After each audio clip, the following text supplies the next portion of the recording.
Telugu 99 news channel కి స్వాగతం. పేదల ఆకలి తీర్చే అన్న క్యాంటీన్లను సైతం జగన్ మోయించారని ప్రముఖ నటుడు కూటమి తరఫున ఎమ్మెల్యే అభ్యర్థి నందమూరి బాలకృష్ణ విమర్శించారు. శ్రీ సత్యసాయి జిల్లా హిందూపురంలో ఆయన ఎన్నికల ప్రచారం నిర్వహించారు. తమిళనాడులో అమ్మాయి క్యాంటీన్లను కొనసాగిస్తుండగా ఏపీలో మాత్రం అన్నా క్యాంటీన్లను రద్దు చేశారని ఆవేదన వ్యక్తం చేశారు. అధికారంలో ఉన్న ప్రతిపక్షంలో ఉన్న ప్రజల సంక్షేమాన్ని తెలుగుదేశం పార్టీ విస్మరించలేదన్నారు. వర్షాల మీద ఆధారపడే ప్రాంతం ఇదంతా కూడా రైతులు కానీ అందరూ అటువంటిది ఆనాడు నాకు దక్కింది.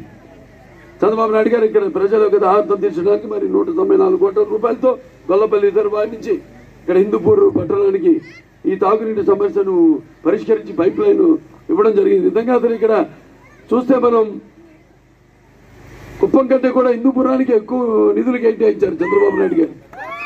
ఎందుకంటే ఇక్కడ రామారావు గారు 3 సార్లు ప్రాతినిధ్యం వహించడం, అలాగే అన్నయ్య హరికృష్ణ అన్నయ్య 3 సార్లు, తర్వాత నేను 2 సార్లు, అలాగే ఇక్కడ అన్ని ట్రాఫిక్ అయితేనేమి పోలీస్ డిపార్ట్మెంట్ విషయంకి వస్తే ఇక్కడ 2వ పట్టాన